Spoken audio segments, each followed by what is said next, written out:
Thank you for joining this episode of our webinar series on best practices in e-discovery. Today's session is focused on that tried and true evidence source, email. There's some very interesting dynamics at play with email since the pandemic. Smartphones became the dominant productivity tool, enabling the remote connected workforce, and the presence of multiple email clients on those smartphones created some fascinating issues and helped drive email growth. We also saw the number of email accounts per custodian increase during the pandemic. We've also seen the commingling of personal and corporate emails, as well as email clients that can move counsel from the to line to the CC line when the intent of the email was for it to be privileged communications. My name is Jeff Fugit. I'm the Chief Revenue Officer for Lexby, and I'll be the moderator for today's event. Our guest speaker is going to cover all of this and much more, so I'll jump right in. So a little bit about our webinars. Our webinars take place monthly and cover a variety of relevant e-discovery trends, topics, best practices, and strategies. We've got limited seating, so be sure to register early for the sessions that are of interest to you. If you have technical issues or questions, please email webinars@lexby.com and we'll address those right away. Our webinars are available online at lexby.com for viewing via streaming video or downloadable as a PDF presentation or MP3 podcast. You'll find this webinar and a complete listing of other webinars at lexby.com. To be notified of future live and on-demand events, please email us at webinars@lexby.com or follow us on LinkedIn, where you'll find a lot of additional best practice videos and other content. So a little bit about us. Based in Austin, Texas, we provide advanced cloud-based e-discovery software and forensic services. We started developing our own cloud-based e-discovery platform more than 16 years ago, and we've seen it all. We specialize in helping organizations forensically collect data for investigations and cases, in addition to those email accounts, as well as equipping them with an e-discovery solution to give them full control over the e-discovery process, DIY capabilities, incredibly fast performance, and great affordability. We've engineered the industry's most affordable and full-featured DIY cloud-based e-discovery platform. We have the industry's fastest e-discovery processing and document review platform. We deliver the industry's fastest return on investment per study that was done by G2. We're also distinguished as the easiest to do business with.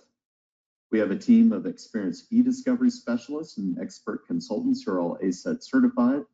And we have a highly advanced forensic lab staffed with experts that are Cellebrite certified, and Cellebrite's the gold standard for smartphone collections. If you'd like a demonstration of our platform, simply email us at sales@lexby.com and we'll get that scheduled for you. Joining us today is Karsten Weber. Karsten is the CTO and co-founder of Lexby. He is an e-discovery expert consultant and has over 20 years of software and cloud architecture experience. He has an MBA from the University of Texas and a master's in engineering from the Danish Technical Institute. Before I turn it over to Karsten, I'll ask for your participation in some polling questions to help set the stage for his presentation. And our first polling question is, have you experienced a growth in email in your matters since the pandemic? Yes, no, or not sure? While you're answering that, I'll thank you for participating in our polling questions today. All right, I'll go ahead and close that one out. And our second polling question, during custodian interviews, are you identifying all email accounts that could be relevant to your case? Sometimes those can be difficult to get at, and it's important that you do, especially some of those cloud-based personal email accounts. All right, I see a couple more answers coming in. Okay, I'll go ahead and close that poll. And without further ado, I'll turn it over to Karsten Weber. Karsten? Thank you, Jeff, for that introduction, and welcome to everyone for today's presentation on the challenges of reviewing large email sets. We've got a lot to get through, so let's just jump right in. Basically, I'm going to start by looking at different categories, so not just jumping straight to the review, but actually setting yourself up for success by looking at things you can do during collection and processing of emails as well. First of all, it's important to understand and know that emails can exist in many different places. So just in this basic example here where you send an email it goes through the email server, and then it's received. Already now you have 3 copies of the email, and then each of those places potentially have a backup of or an archive. So you could end up with 6 copies of the email just from sending a single one. This will be, we'll touch upon that a little bit later when we look at duplicates and how to get rid of them. Laying some foundations. When we're talking emails, we got servers and we got clients. And so the servers are the backbone, the most prevalent ones being the Microsoft servers, which generally will export files to OST or PST format, and then the Google Gmail, which will export in MBOX format. There are several other different companies out there with their own email servers, but they tend to all be able to export in one of those above formats. Then when we talk about the clients, they tend to fall in 2 different categories. One is the web clients, which you just log into your browser, and now you're viewing your mail that way, like Gmail. They generally don't store anything locally, as opposed to other clients like Microsoft Outlook, Mac Mail, tablets, iPhone, Androids, etc., that all might store emails locally. Then when we talk about emails, I think it's also important to look at the 2 different formats, we'll say, are containers versus individual emails. So the containers, they work similar to a zip file. If you get an MBOX from Apple or Google or Microsoft, that's like a zip file. It can contain many emails. Sometimes, I mean, we've seen files as big as over 100 gigs with 100,000 emails in them. Or we've seen, the individual emails that once you expand this PST or MBOX, you get down to individual email messages, and they tend to be in the format of an MSG or an EML. So make sure you understand the distinction. MBOX, PSTs are containers with many files in them, and the individual emails are MSG or EML. Then when we talk about email existing in lots of different places, it's also important to talk about deleted emails. So if you get the native files, then you might have something like the Outlook client here, where if you go ahead and you delete an email, it just goes into the deleted items folder. It's like the recycle bin. And it's trivial to then bring it back. You can undelete it, and you haven't actually gotten rid of the email. If you then empty the deleted folders, then in the user interface, that email is gone.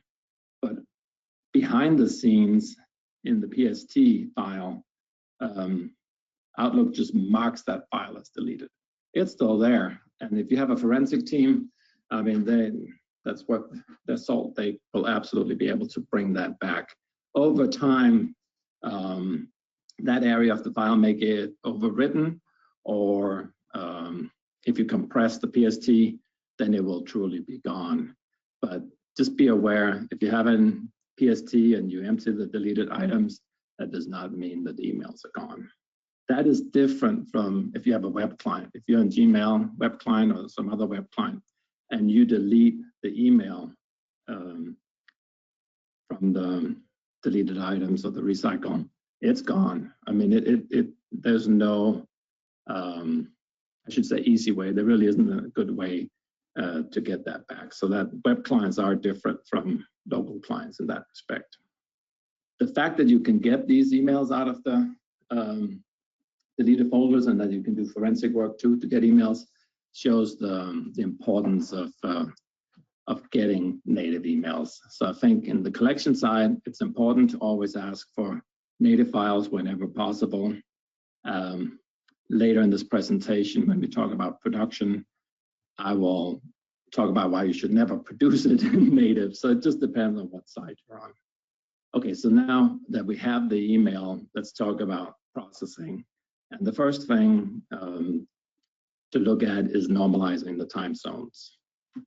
It's interesting that if you take an email and you send it at any given time, so in the first example here, it's 9:03 p.m., then if you took that exact same laptop and you flew instantly, you flew west 8 hours to and time zone there and opened that same email on your laptop, it will now show that it was sent at 1:03 p.m.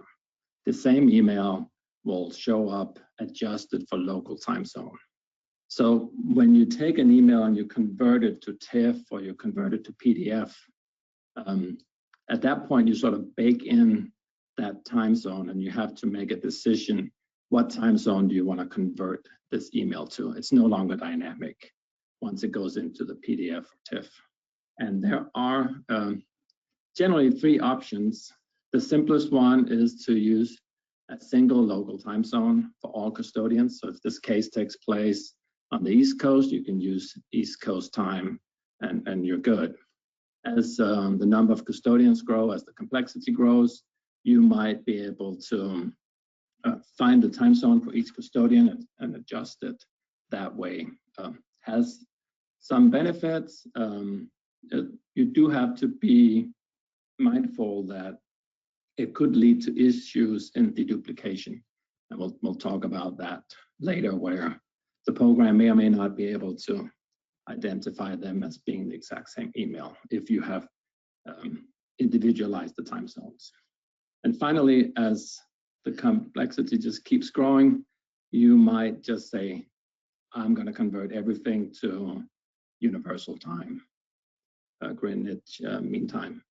That we did have one case, I remember, where the law firm was in Germany and the construction was in California, and custodians were all over the map, and started out with attempting solution B, running into tremendous headaches, including things such as hard copies of documents, trying to determine which time zone were these hard copies printed in. And it just, I don't think that the return on investment was there. And in fact, after much effort, client decided to go with solution C instead. One thing to keep in mind is if the documents were really produced in the US, when you are in UTC, you will have a little bit of oddness because it looks like they're very, very busy in the middle of the night or early hours, when that's really just working hours in the US. Let's talk about metadata extraction during processing. The first one is if you're getting in native files, you can look at, whenever you send an email, there's the actual content that you typed, but then the email server will tag on a header that has just a ton of different information. In this header, the processing will go in and it will extract the most pertinent information, such as the date sent, date received, who was the email from, who was it to, CC, BCC, and subject, etc. So the most common fields get extracted. That then gets fielded and put into the review platform. That's if you come in with native emails like EMLs and MSGs. If you receive the data through a production, you still need that metadata. Now it's been produced by the other side, and it typically comes over in the form of a load file. And the load file, you can think of it as a big like Excel sheet with one row per document generally. That's a DAT file. Another common one is the whole summation DII file. But just think of it as it's a process file and it contains all that same metadata: date sent, date received, sender, recipient, and the title of the email, the subject. So once you're done and it's inside the review platform, you're able to now field it to where you can just see it show up in the document viewer or on the browse page. And at that point, it should be less clear if this was if this came from native files or if it came from production, it's just all been filtered. It's going into the same. You'll have all the power to now go in and filter things, search for it, really work with it, because everything has been filtered into a database. It can also be used for auto creation of privilege logs. In addition to fielding all of the metadata for the individual documents, it's really critical as well that the review platform and any review platform that's worth its salt will retain the email family, the parent-child. So if you have an email with 2 attachments, then as you're reviewing it, you can, when you're looking at the email body, you'll be able to immediately navigate to the attachments. Or if you land on an attachment, you can immediately navigate to the email body. So that should be true regardless of whether it came from the native source or whether it came from a production. Let's talk about searchability during processing, and basically using the same example with 1 email and 2 attachments. In general, email bodies are searchable. Exceptions would be if you attached an image that had text in it within the email body, but more often we see that email body is searchable, attachments are not always. I mean, you could have an example of an attachment that's an image-based PDF. So to the human, it looks just fine, it's readable, but you can't drag select the text. It's just an image, it's a scanned version. And so unless you do optical character recognition or OCR, the search engine won't see that document. So processing will go in this blue line here, and it will do the expansion and of the email, get the attachments out, then apply the optical character recognition as needed, and now it will index the email in the body. So best practice is dual indexing. What is that? Well, dual indexing is, imagine that you take a Word document and you turn on comments and you turn on revision history. Then you can go and you can do a lot of work. You could even collaborate. And at the end, you can see all the comments and the revisions that this document has gone through. Then when it's time to print it, you'll just print the final version. That's effectively the same thing that a lot of processing engines do. They print the document to PDF or to TIFF, and at that point, only the most recent version remains. So if in that case, you want to index the original, you want to index all the track changes, you want to know that this was a contract, you want to be able to see the suggestions for changes, you want to be able to get all of that so you can see it and search for it. So it's obvious in that case that the native version or the original version is more valuable.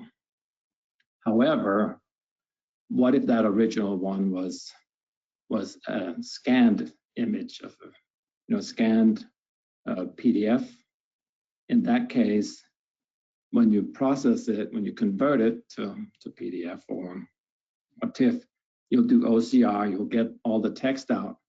And in that case, the processed version is now the one you want. The processed version is the one that contains the text, not the originals. So we now have a situation where in some cases, you absolutely want the original, not the processed. In other cases, you absolutely want the processed, not the original. The dual index solves that by simply indexing both text streams, if you will. And that way, when we do that, we have maximum searchability. And here's an example. It's a bit of an eye chart, but basically, you can see that the 2 different channels of text in this particular example are different. I mean, usually they'll be the same, but there are examples like we just covered with track changes or image-based documents where they are absolutely different. And this is one example, same document, left and right side are different. And by indexing both, you will be able to search for either, removing distortions or first draft, and you'll be able to find that document either way. Okay, so let's talk about removing duplicates. So the best review is the review you don't have to do at all, right? The best review set is the one you don't have to do at all. So if you can remove duplicates, I mean, that's a big win. So let's talk about how that's done. Okay, when you remove duplicates, you could go in and you can just start comparing the files. And if the files have different sizes, they're not the same. But then if they are the same size, that doesn't mean that they're identical. You'd have to then go inside the file and look at it, byte for byte to see, do they differ? And as soon as they differ, yes, they're different, or do I have to look at all of them in order to find out they're the same? Well, some files can get absolutely huge, and so it becomes very cumbersome to work on it that way. And instead, what we do is just create a hash value of the file. So the hash value is, some people think of it like a fingerprint.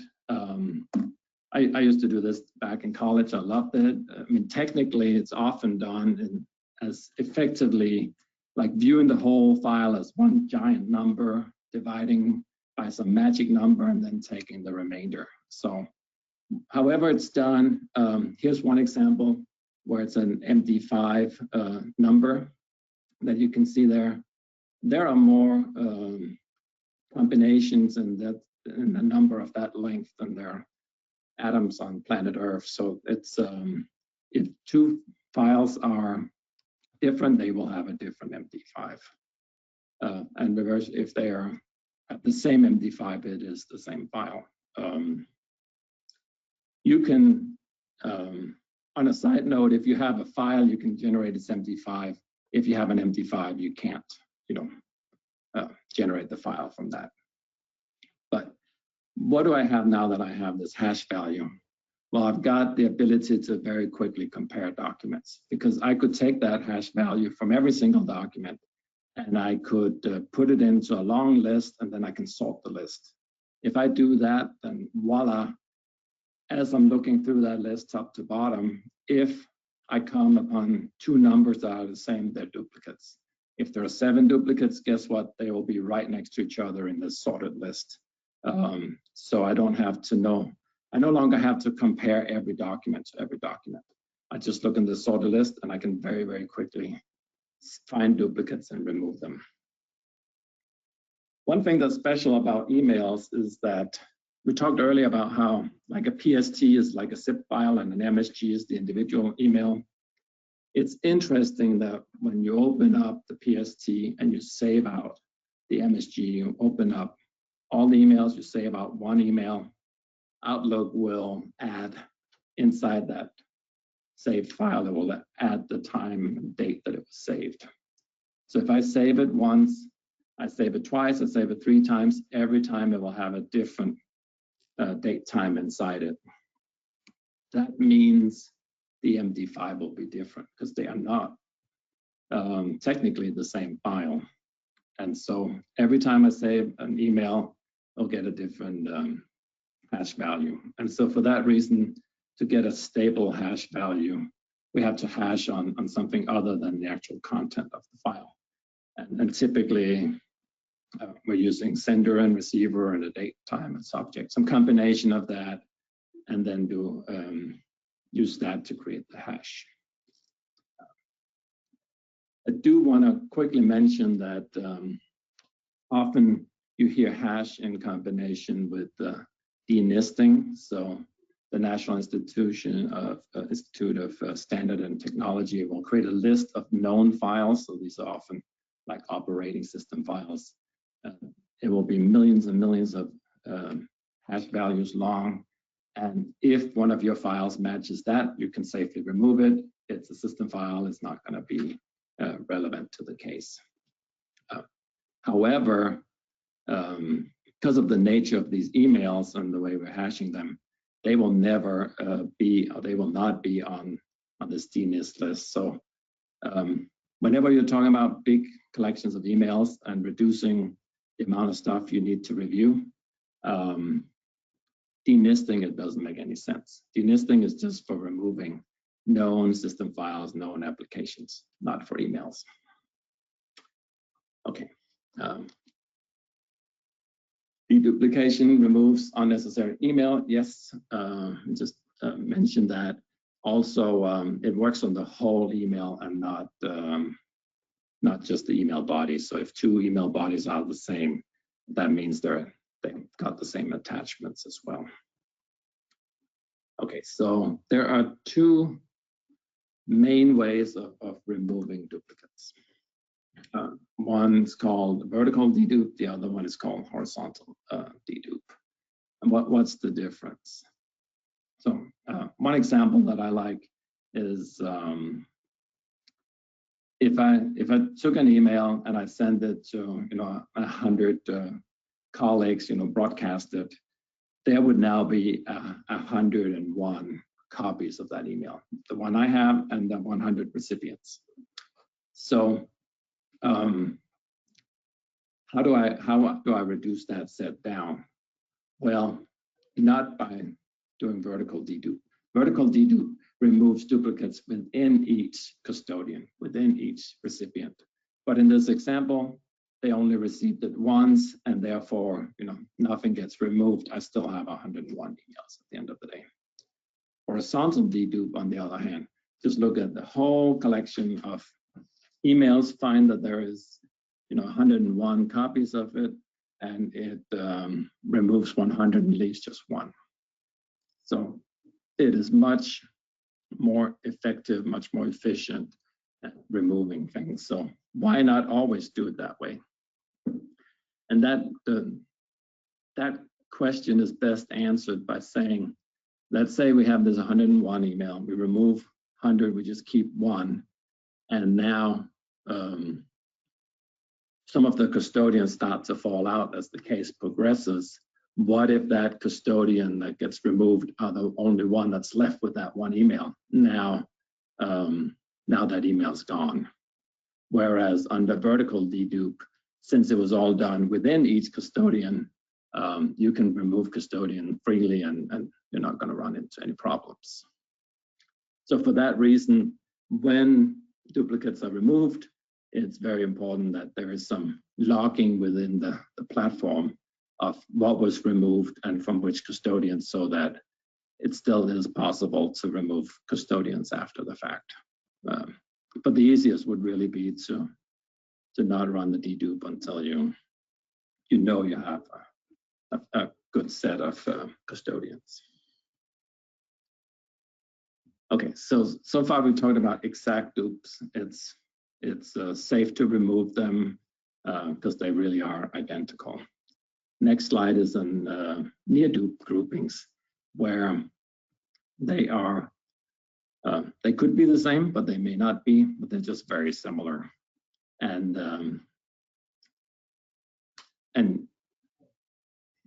basically you go in and at this point you're comparing the text within the emails or the email attachments, and you start looking, word for word, is there a big overlap between these two? And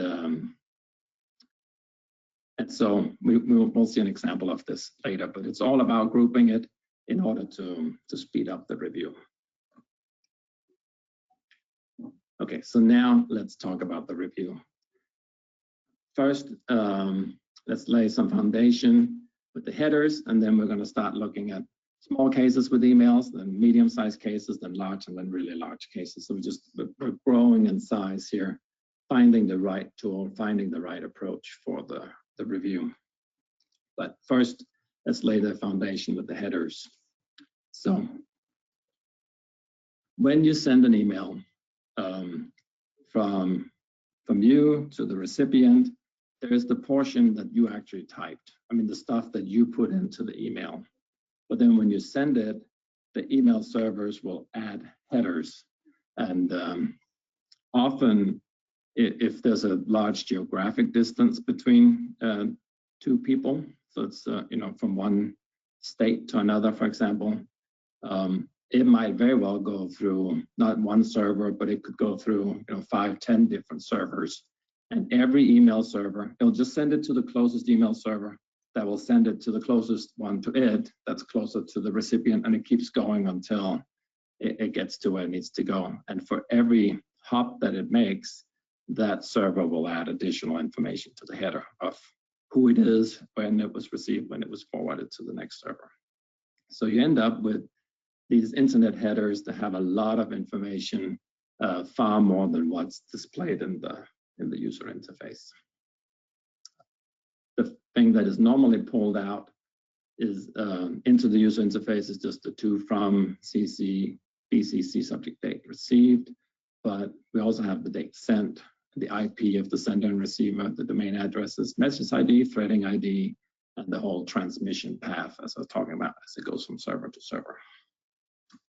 So if you are, if you come across an email that looks suspicious in terms of the sender, it's actually possible that it's been spoofed. And you can go in and look at the properties and see the raw header information in that email. And this is one example where in the UI, in the user interface, it shows that the email was sent from the FBI. But then when I go in on properties, you can see it's in that red box there, you can see it's from a completely different email address altogether. So if you receive an email, you really can't trust that the sender is the sender. I mean, it's unfortunate, but that's the state of the art at this point. But the headers will always have the correct information. You can trust that. Another thing that slide here that I threw in, I think it's interesting that you can't always rely on the to field and the CC field being in the order you expect. They can actually swap places. So here's an example. Client A sends an email to both counsel and a colleague, and now the colleague responds before counsel. And in that response, counsel will now be listed as CC in the response. And then as you keep going forward with client A, I mean, counsel will remain in the CC line. And if you just saw the last email in the chain, you might think that counsel was just copied on this email. It wasn't really a privileged or attorney-client privileged document. So don't rely on CC versus 2CC to have different meanings in this case. Okay, so now we've got all the foundations out of the way. Let's talk about linear review and how we can speed that up. First one is the near-dupe groupings that we talked about earlier, the ones where the documents are not exactly the same because those have already been removed, but they're similar. You can't remove them because they're not identical. We just know that they're very similar. And this one here, it's a small case. It's just a couple of thousand documents. And already within a couple of thousand documents, we have 222 groups of similar documents. And the big ones, the biggest group here is 80 documents. The next one is 69. And then it quickly goes down to the 20s and the teens. But that means those documents should absolutely be reviewed together. It will significantly speed up your review.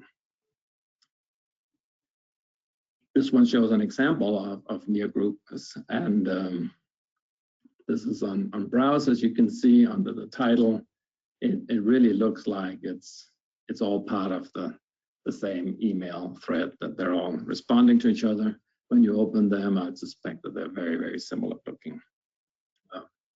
This happens to be email, but near-dupe works on any documents. It could be, two Word documents that are similar. It could be revisions of the same contract. So you find one contract that's interesting, near-dupe is just is the tool for finding other versions of that same contract. It's also interesting if you have native emails and then somebody, for some reason, decided to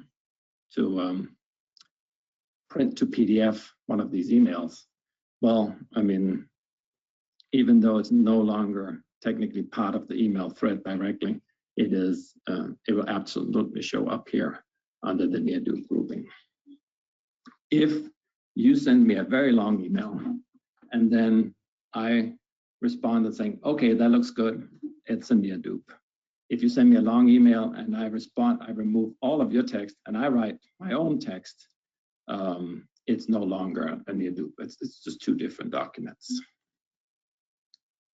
So with that, let's look at email threading by comparison. Email threading is one where it actually knows from processing that these are part of the same chain of emails. So I send an email, you responded to it, I send the response to that. The processing on the eDiscovery platform is able to see that and keep them together as they're all part of the same email. And then I might take your response and forward it to somebody else. It will keep all of those together. So it's not a single thread. It's more like a tree where, as we keep, responding, we get later and later versions, and it might branch if we send to multiple people. Not only can it keep those together, it can actually detect if there are any holes in that email thread. It says, hey, there should be a version in here. There's an intermediate email here, but it's not in this case. So you're able to, from this graph where it says not available, we're able to detect that we're missing emails that we know exist, but have not been collected and put into the case. So in all likelihood, this is a missing custodian. So it's very powerful in that way. If I get an email from you, I remove all its content and I put in my own new content, it will no longer be a near dupe, but in linear review, it will absolutely still keep those together, even if I'm completely changing the subject. So email threading and near dupe, they really complement each other. The example I had earlier where I took my email and I printed a PDF version, that will no longer show up as part of the email thread, but it will show up as a near dupe. So they complement each other. Another thing this can do is identify, if we just keep replying to each other's email and we never remove anything, we just keep adding to it, the email gets longer and longer and longer. And it will identify that and say, hey, this email is a superset of all the previous emails. So if we reply back and forth 10 times, it will be able to indicate and say, hey, you only need to review the last one, the leaf node. And once you've reviewed that one, you can ignore all the other ones because that last one has all of the content. See, here in this example, the two that are in gold or orange have been highlighted, and you're able to then in the review platform pull them up side by side, and you can then see exactly what has changed in that email. What's the addition? What was added to it? So that's very useful.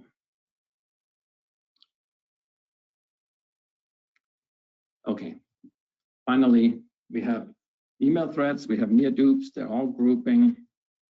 You can then go through things linear one by one and tag the documents that you go, or you can go in and do mass coding and say, hey, these really are the same documents, or these are all log files, I don't need those. So these are all birthday invitations going back and forth, and I don't need those. You can just do a mass tagging, mass coding.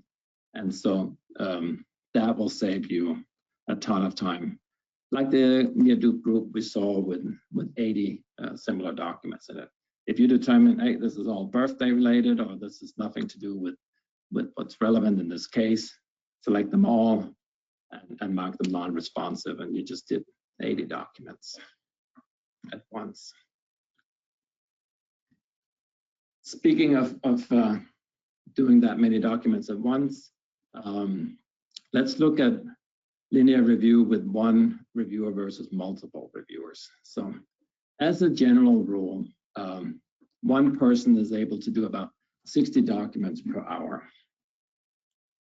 So if they are doing significantly less, it doesn't mean that they are slow. It could be that they are coding a lot of different fields for that document. Instead of just coding responsive, non-responsive, they may be coding 5 or 10 different fields. And so that would move that number down. If they're going significantly faster, that could be that they're able to use the groupings and speed things up that way, the email threads. Or it could be that, hey, they were supposed to code multiple fields.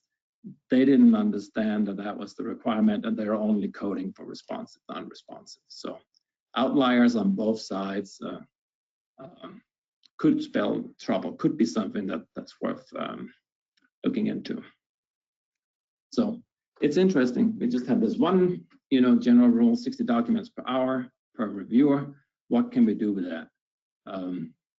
And it turns out we can do a lot. So if you have a case with, say, 100,000 documents, you can say, how long will it take this person to review it? Well, 100,000 documents with 60 docs an hour, that's 1,667 hours, or 42 weeks. So the better part of a year for one person to put eyeballs on all the documents. Clearly not practical.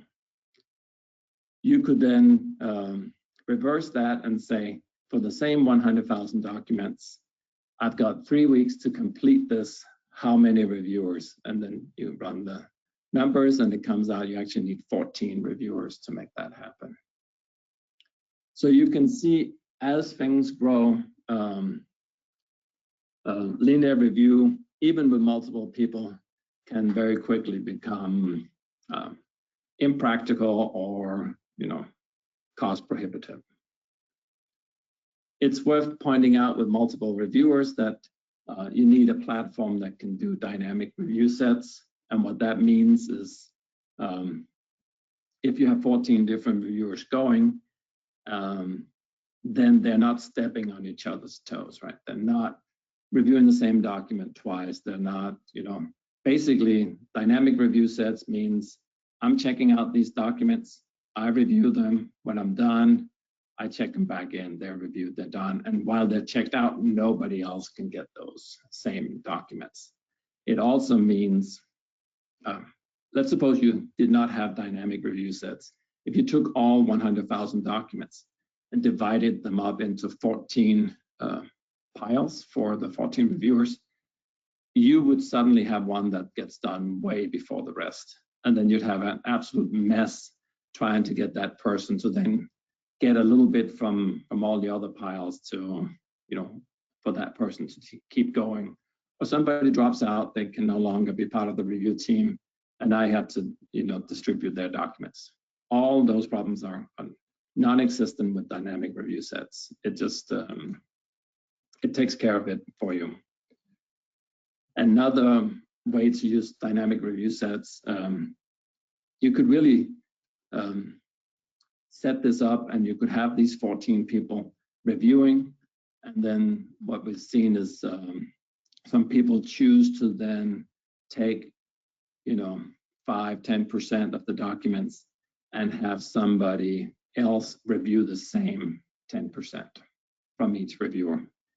And at the end of the day, you can then go in and compare how many documents do they agree on, and the ones that don't, why did they not agree? And it's a great way to do QC and really make sure that you don't have somebody who is has misunderstood what it is that they're looking for.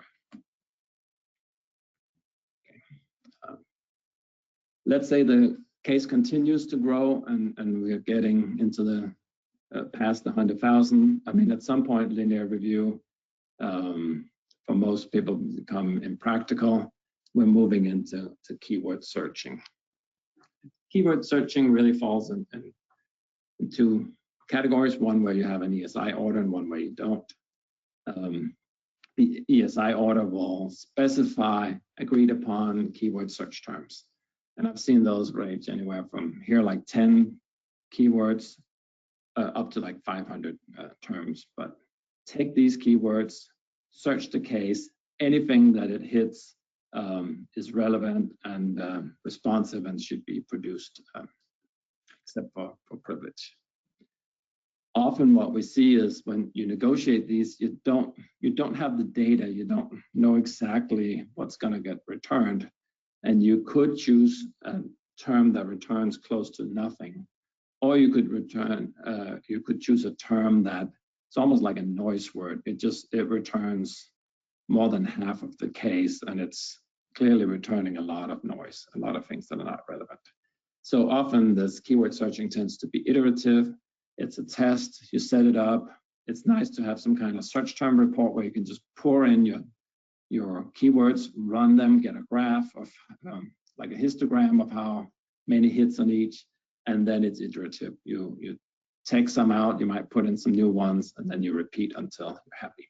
If there's no ESI order, you have to then come up with a defensible list, and you have to keep in mind you might have to defend that later. So choose something reasonable. Once you're done, now you have a set of responsive documents. Then you go in and use keyword searching again to identify and remove privileged documents. And interesting enough, we see a lot of our clients that then once they're done, they've narrowed it down, maybe they're producing less than 10% of the documents of the original set. They actually, some of them will go back and then do a linear review on those remaining 10%. Now they've got a lot more feasible set, and that way they can put eyes on it and just make sure that the keywords indeed produce meaningful results. And then the last point here, just feel like I need to throw it in there because I've seen it done. Don't try or avoid the approach of searching for non-responsive documents.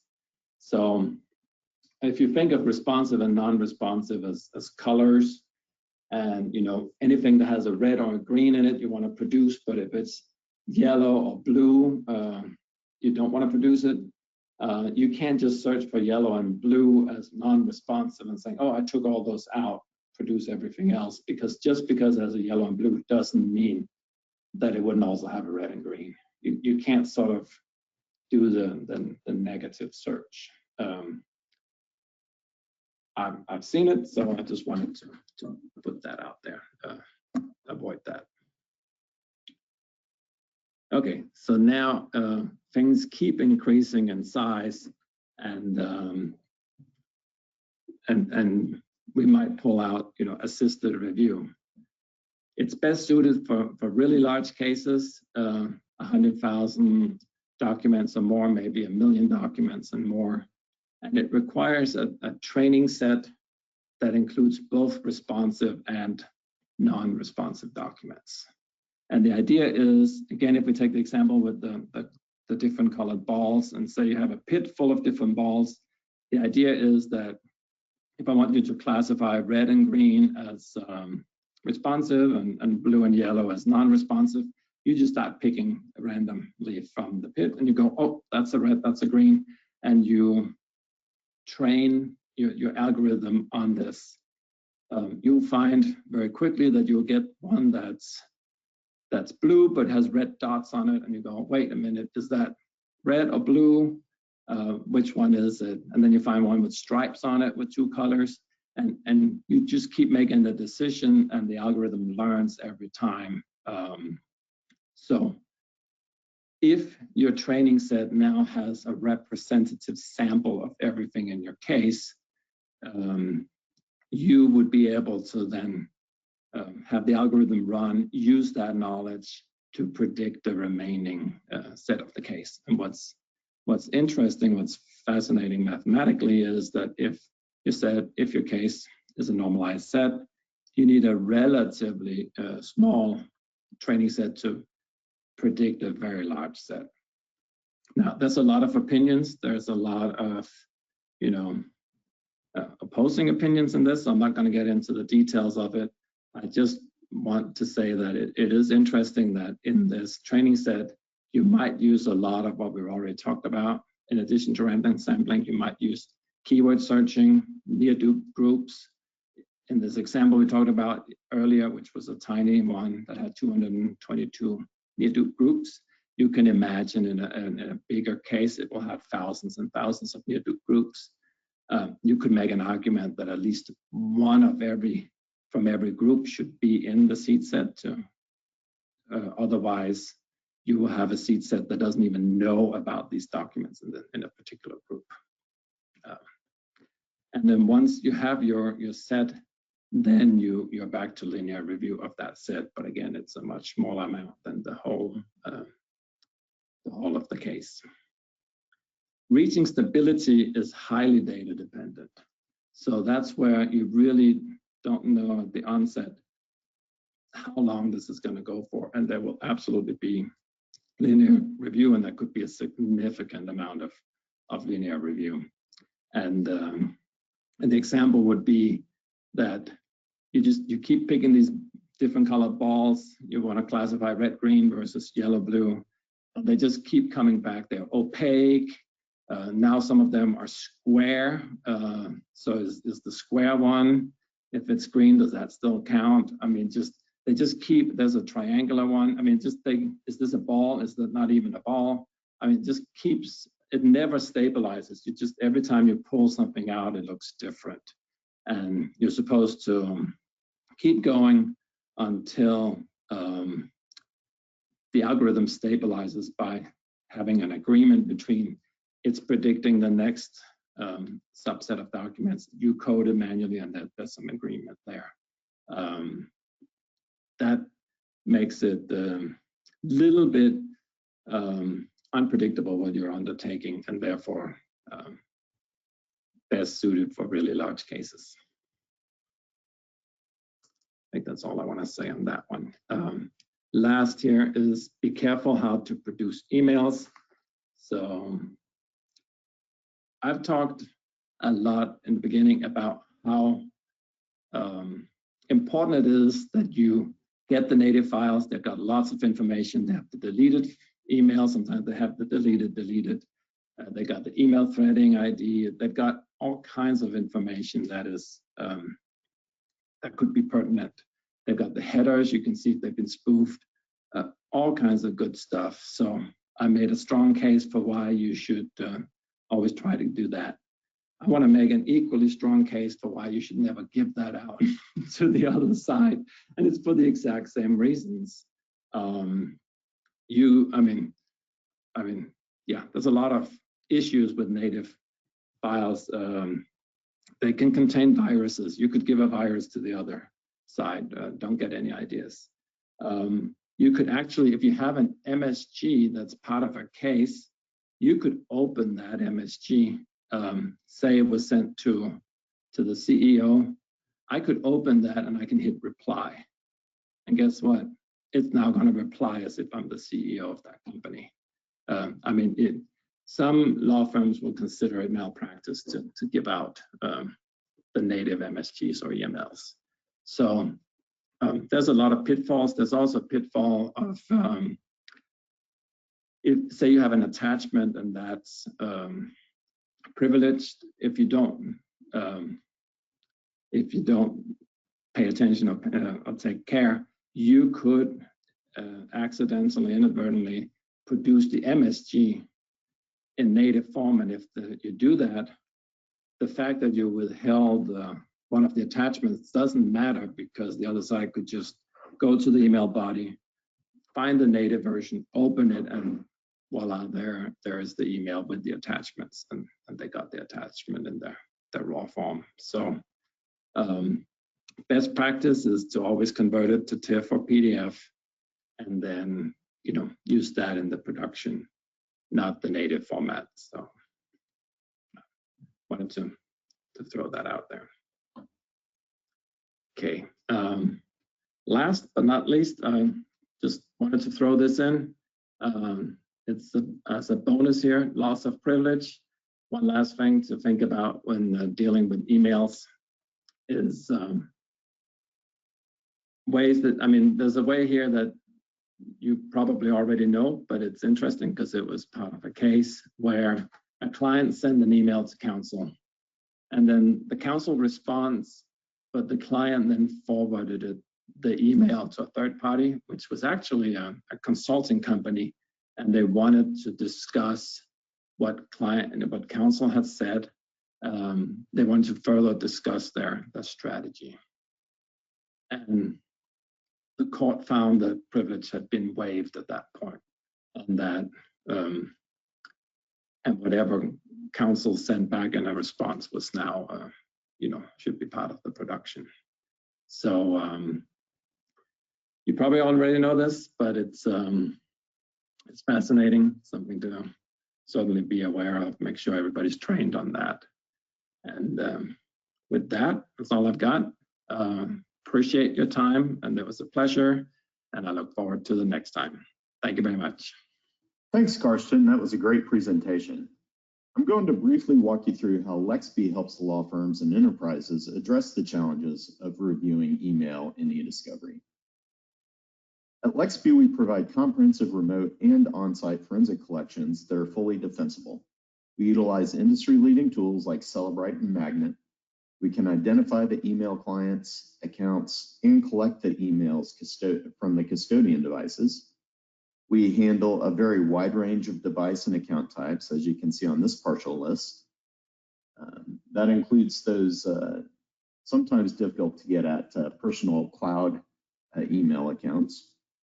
And so now I'd like to ask our next polling question. Do you have a forensic collection project, and would you like a complimentary consult?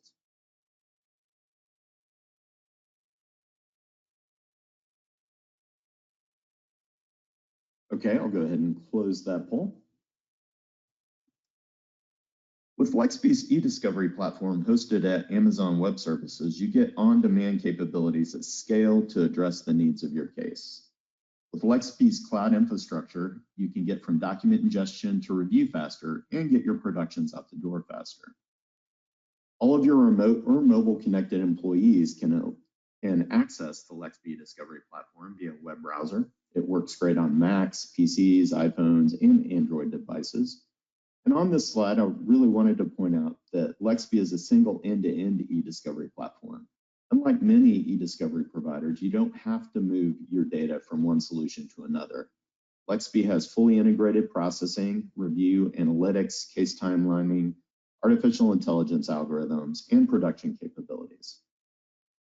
LexB utilizes AI and machine learning algorithms for various use cases, including transcription, translation, sentiment analysis, cognitive image recognition, entity identification, as well as predictive coding. These algorithms are tuned to perform these tasks and enable firms to handle document-intensive matters with limited staff. So now I'm just going to show you a few brief quotes from some of our clients. So in this case, you'll see Paige Tackett at Thompson Co. She was very pleased with our customer service and the speed of our platform. Here, David Jones at Logan Lowry had a great experience and a great win with our platform. Now I'm going to talk to you about e-discovery pricing. The purpose of e-discovery technology should be to improve your document review capabilities while driving efficiencies in both time and cost. So here's an example of how we compare to a relativity reseller.